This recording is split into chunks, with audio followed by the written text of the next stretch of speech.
नमस्कार, दिन भर की बड़ी खबरों में आपका स्वागत है और मैं हूं श्रुति चौबे आपके साथ। आज के बुलेटिन में देखेंगे तेजस्वी यादव की विदेश यात्रा पर मचा सियासी घमासान, साथ ही जानेंगे जेडीयू एमएलसी ने क्या कहा। आगे देखेंगे बिहार के 22 आईपीएस अधिकारियों का प्रमोशन और जानेंगे महिला रोजगार योजना के आवेदन की बढ़ी तारीख के बारे में। लेकिन उससे पहले नजर डालते हैं आज की सुर्खियों पर। तेजस्वी यादव के विदेश यात्रा पर सियासी घमासान, आरजेडी विधायकों का एनडीए के संपर्क में होने का दावा। बिहार में 22 आईपीएस अधिकारियों को मिले प्रमोशन, कुंदन कृष्णन को डीजीपी रैंक प्रदान की गई। विजय हजारे ट्रॉफी में बिहार का वर्ल्ड रिकॉर्ड, 50 ओवर में ठोके 574 रन। मुख्यमंत्री महिला रोजगार योजना के तहत 10,000 पाने का आखिरी मौका, 31 दिसंबर तक आवेदन। लंबे समय बाद सक्रिय होंगी भाषाई अकादमियां, पुनर्गठन का फैसला। तो ये थी आज की सुर्खियां। आइए अब बात करते हैं बड़ी खबरों की। बिहार की सियासत में एक बार फिर तूफान खड़ा हो गया है।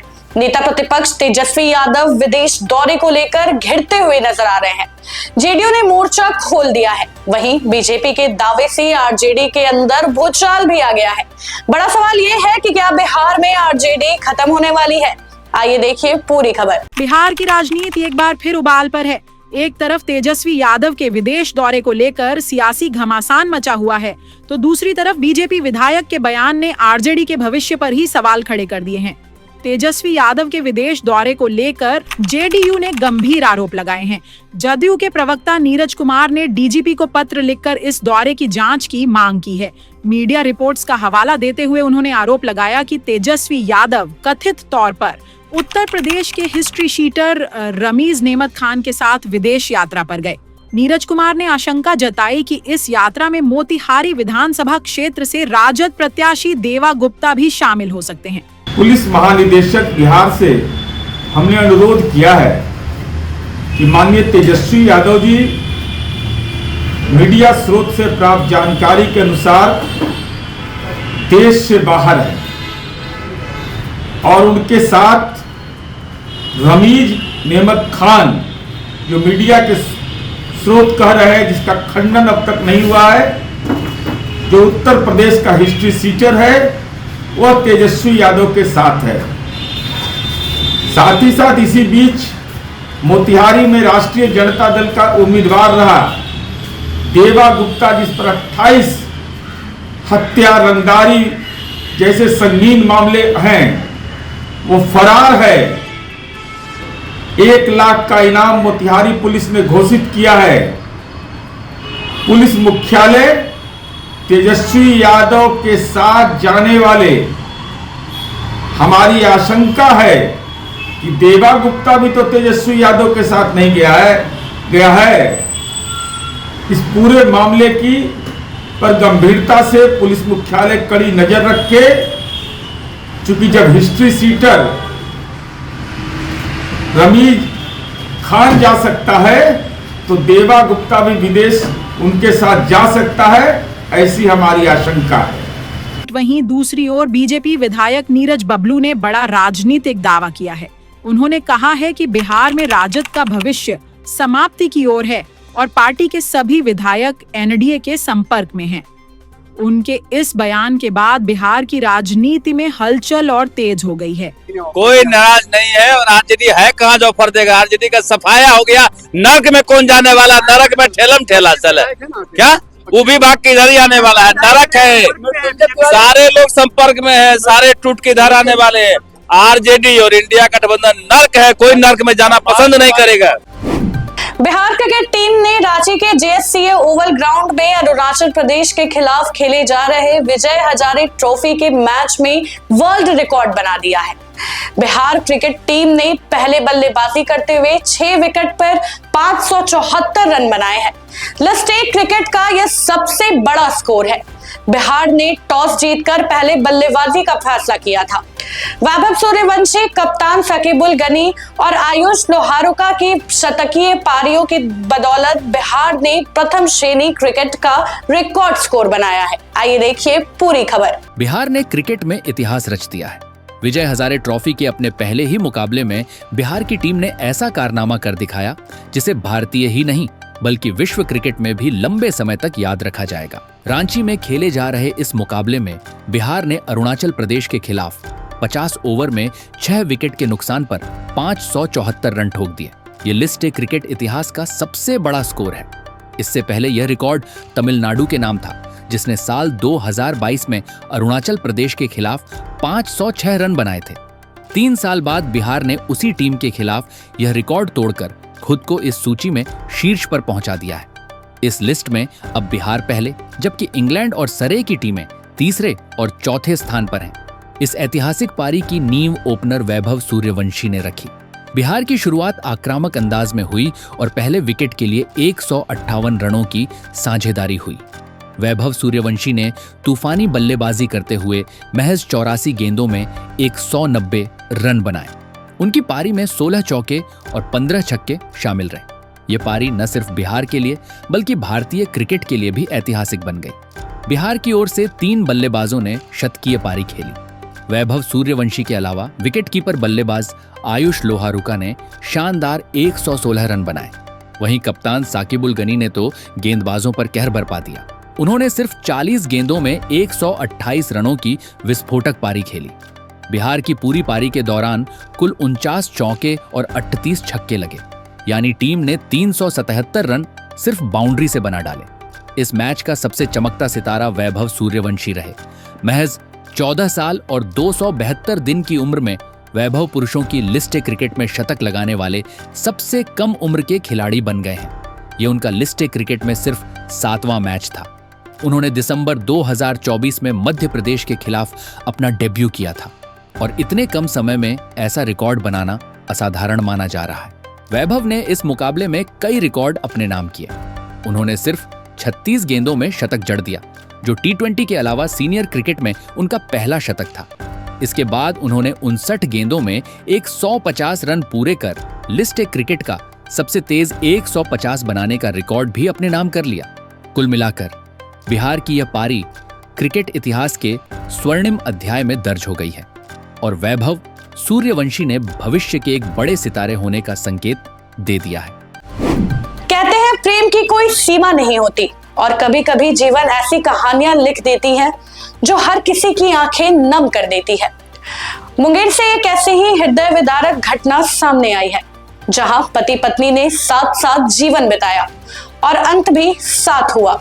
आइए देखिए पूरी खबर। मुंगेर जिले के लल्लू पोखर मोहल्ले में मंगलवार को एक ऐसा दृश्य देखने को मिला जिसने पूरे इलाके को शोक में डुबो दिया। मुंगेर न्यायालय के प्रतिष्ठित अधिवक्ता और विश्वनाथ सिंह लॉ कॉलेज के पूर्व प्रोफेसर रहे 82 वर्षीय विश्वनाथ सिंह की पत्नी अहिल्या देवी का निधन सोमवार दोपहर हो गया था।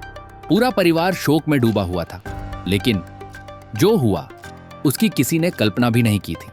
मंगलवार को जब अहिल्या देवी की शवयात्रा निकालने की तैयारी चल रही थी, अचानक 87 वर्षीय विश्वनाथ सिंह की तबीयत बिगड़ गई और कुछ ही पलों में उन्होंने भी दुनिया को अलविदा कह दिया। पत्नी की अर्थी के साथ पति ने भी अंतिम यात्रा शुरू कर दी। एक दिन के भीतर मां के बाद पिता की मौत। परिवार पर दुखों का पहाड़ टूट पड़ा। परिजन रो रो कर बेहाल हो गए।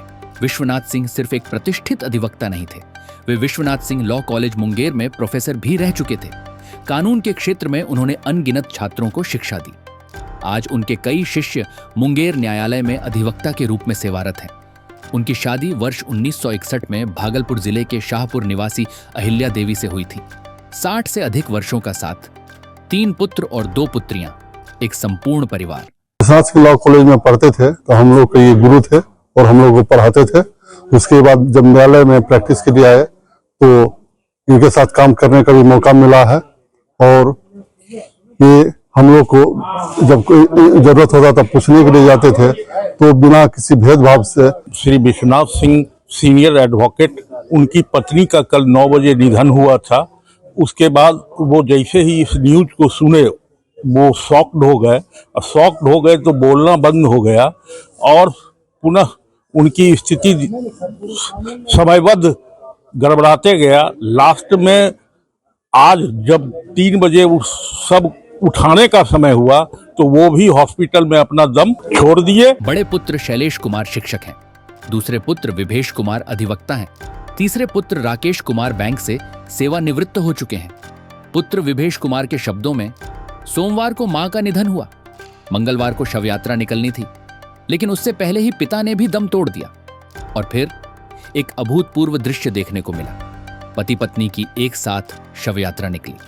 मोहल्ले से लेकर श्मशान घाट तक हर कोई नम आंखों से खड़ा रहा। एक ही चिता पर दोनों का अंतिम संस्कार किया गया। जैसे ही विश्वनाथ सिंह के निधन की खबर फैली, मुंगेर न्यायालय के वरिष्ठ अधिवक्ता और आसपास के लोग उनके घर पहुंचे। सभी ने परिवार को सांत्वना दी, लेकिन इस दुख की गहराई को शब्दों में बयां करना मुश्किल है। 60 वर्षों का साथ और अंत भी साथ, शायद यही होता है सच्चा प्यार, जो जीवन में भी साथ रहे और मृत्यु में भी अलग होना स्वीकार न करे। मुंगेर का यह दृश्य लंबे समय तक लोगों की यादों में रहेगा। तो ये थी आज की बड़ी खबरें। आइए अब बाकी की खबरों को देखते हैं फटाफट। मुख्यमंत्री महिला रोजगार योजना के तहत महिलाओं को 10,000 रुपए की सहायता के लिए आवेदन की अंतिम तारीख 31 दिसंबर 2025 तय की गई है। अब तक 1,56,00,000 महिलाओं को लाभ मिल चुका है, जबकि आधार और बैंक गड़बड़ी के कारण कई महिलाएं अभी बाहर हैं। सरकार ने समय पर आवेदन करने वाली सभी पात्र महिलाओं को लाभ देने का भरोसा दिया है।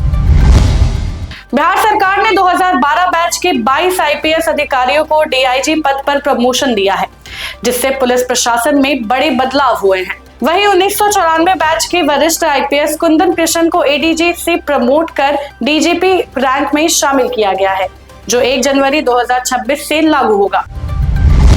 बिहार के खगड़िया जिले में जेडीयू मीडिया सेल के प्रदेश अध्यक्ष मनीष कुमार मंडल पर एक दुकानदार के साथ मारपीट का आरोप लगा है। दुकान के सामने गाड़ी खड़ी करने को लेकर विवाद हुआ, जिसके बाद पिटने का वीडियो सामने आया है। आरोप है कि मारपीट के बाद दुकानदार पर ही उल्टा केस दर्ज कर दिया गया है। विजय हजारे ट्रॉफी में बिहार के 14 साल के वैभव सूर्यवंशी ने सिर्फ 36 गेंदों में शतक जड़कर 39 साल पुराना वर्ल्ड रिकॉर्ड तोड़ दिया है। उन्होंने 84 गेंदों पर 190 रन बनाए और लिस्ट ए क्रिकेट में शतक लगाने वाले दुनिया के सबसे युवा खिलाड़ी बन गए हैं।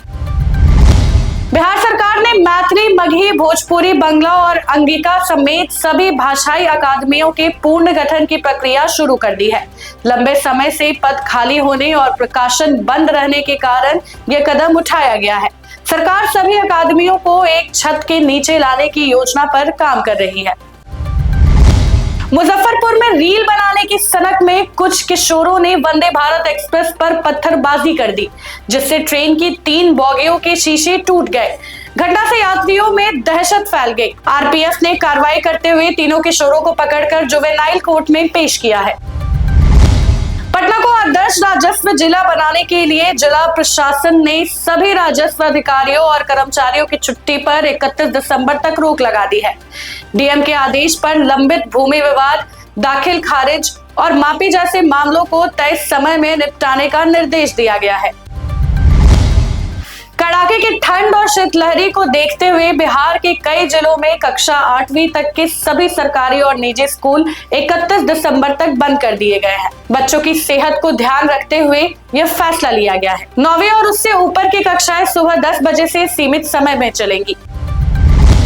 बिहार में चौथे चरण की शिक्षक नियुक्ति प्रक्रिया एसटीईटी का रिजल्ट आने के बाद शुरू होगा, जो 31 दिसंबर तक जारी होने की संभावना है। शिक्षा विभाग ने जिले से रोस्टर क्लियरेंस मांगा है। इस बहाली से माध्यमिक और उच्च माध्यमिक स्कूलों में शिक्षकों की कमी दूर होने की उम्मीद है। बिहार में शीतलहर और घने कोहरे का असर जारी है। 25 जिलों में कोल्ड डे का अलर्ट जारी किया गया है। ठंड के कारण गयाजी में आग लगने से पति पत्नी की मौत हो गई, जबकि कोहरे से फ्लाइट और ट्रेन सेवाएं बुरी तरह प्रभावित हुई हैं। फिलहाल के लिए बस इतना ही। बाकी की अपडेट्स के लिए बने रहें बिहार न्यूज टुडे के साथ। तब तक के लिए धन्यवाद।